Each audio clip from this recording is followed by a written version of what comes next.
পদত্যাগের জন্য গত কয়েক সপ্তাহ চাপে থাকার পর শেষমেশ প্রধানমন্ত্রিত্ব ছাড়ার ঘোষণা দিয়েছেন জাস্টিন ট্রুডো। একই সঙ্গে তিনি নিজ দল কানাডার লিবারেল পার্টির নেতৃত্ব থেকেও সরে দাঁড়াচ্ছেন। এই ঘোষণার মধ্য দিয়ে মিস্টার ট্রুডোর রাজনৈতিক জীবনের দীর্ঘ এক অধ্যায়ের অবসান ঘটতে যাচ্ছে। 2013 সালে এমন এক সময় তিনি লিবারেল পার্টির দায়িত্ব নিয়েছিলেন যখন দলটি গভীর সংকটে নিমজ্জিত ছিল। সে সময় কানাডার হাউস অফ কমন্সের তৃতীয় অবস্থানে নেমে গিয়েছিল লিবারেল পার্টি। সেখান থেকে দলকে টেনে তুলে 2015 সালে ক্ষমতায় বসেন মিস্টার ট্রুডো। এরপর থেকে টানা গত 9 বছর ধরে কানাডার প্রধানমন্ত্রীর দায়িত্ব পালন করে আসছেন লিবারেল পার্টির এই নেতা। আমি যখন 2015 সালে প্রধানমন্ত্রী হই তখন থেকেই কানাডার স্বার্থ রক্ষায় কাজ করেছি।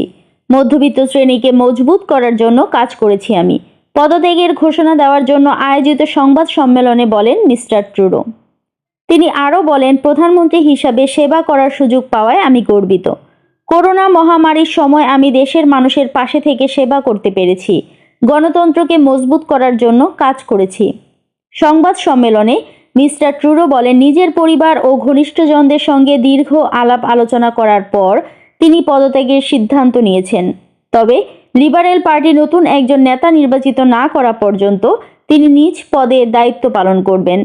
কিন্তু তৃতীয় মেয়াদে প্রধানমন্ত্রী পদে থাকা মিস্টার ট্রুডো হঠাৎ পদত্যাগের ঘোষণা দিলেন কেন? তিনি ক্ষমতা ছাড়ার পর লিবারেল পার্টির পরবর্তী নেতা কিভাবে বেছে নেওয়া হবে সে সম্পর্কে এখন